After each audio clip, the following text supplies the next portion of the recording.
بسم اللہ الرحمن الرحیم. دعا پڑھ لیتے ہیں پہلے سبق کے لیے.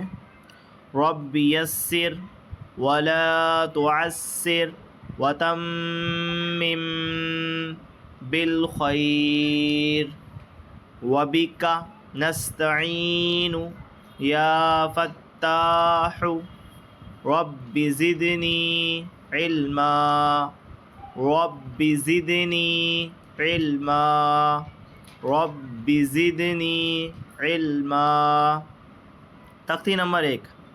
تختی نمبر 1 مفردات. مفردات کہتے ہیں الگ الگ حرفوں کو یعنی ورڈز، اور الف سے لے کے یا تک کے حرفوں کو مفردات بھی کہا جاتا ہے اور ان کو حروف تہجیبی کہتے ہیں. بات ہوتی ہے الف جو حرف ہے، عمومی طور پر تمام بچوں کو والدین کو پتہ ہوتا ہے الف کا جو مخرج ہوتا ہے وہ ہوتا ہے کہ منہ کے اندر کے خالی والے حصے سے نکلتا ہے. اس کا اصل اوریجنل جو ساؤنڈ ہوتا ہے وہ آ ہوتا ہے. اس کے بعد مسئلہ یہاں سے شروع ہوتا ہے بچوں کے ساتھ. بچے یہاں پر اس با کو کبھی بے پڑھ دیتے ہیں تو کبھی کیا پڑھتے ہیں بے تے سے. یہ غلط طریقہ ہوتا ہے، اس کو مجہول طریقہ بولا جاتا ہے. الف کے بعد با اتنا کھنچوانا ہے اور اسی تلفظ اسی انداز سے پڑھانا ہے، اور با ہونٹوں کے گیلے والے حصے سے نکلتا ہے. پھر اس کے بعد تا، یہ زبان کی نوک اور اوپر والے دانتوں کی جڑوں سے نکلتا ہے. جو اوپر کے جو بیچ میں جو 2 دانت ہیں اس کی جڑوں پر لگتی ہے زبان کی نوک، تب جا کر تا ادا ہوتا ہے. پھر اس کے بعد سا، یہ زبان کی نوک اور اوپر کے دانتوں کے کنارے سے نکلتا ہے. جیم، یہ زبان کا بیچ والا حصہ اور اوپر کے تالو سے نکلتا ہے. ہا، یہ حلق کے بیچ والے حصے سے نکلتا ہے. خو، یہ حلق کے اوپر والے حصے سے نکلتا ہے.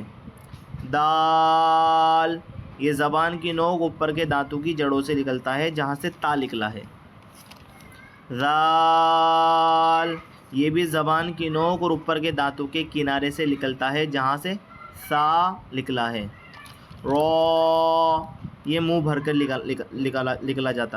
نکلتا ہے جیسے رو.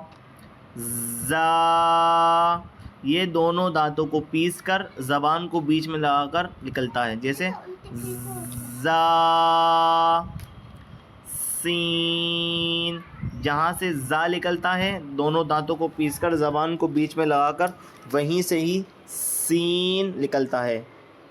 شین، یہ جہاں سے جیم نکلتا ہے وہاں سے شین نکلتا ہے، یعنی زبان کا بیچ والا حصہ اور اوپر کے تالو سے، جہاں پر ہم ٹافی وغیرہ رکھ کے چوستے ہیں جو حصہ ہوتا ہے نا زبان کا بیچ والا اوپر کے تالو سے، وہاں سے شین نکلتا ہے.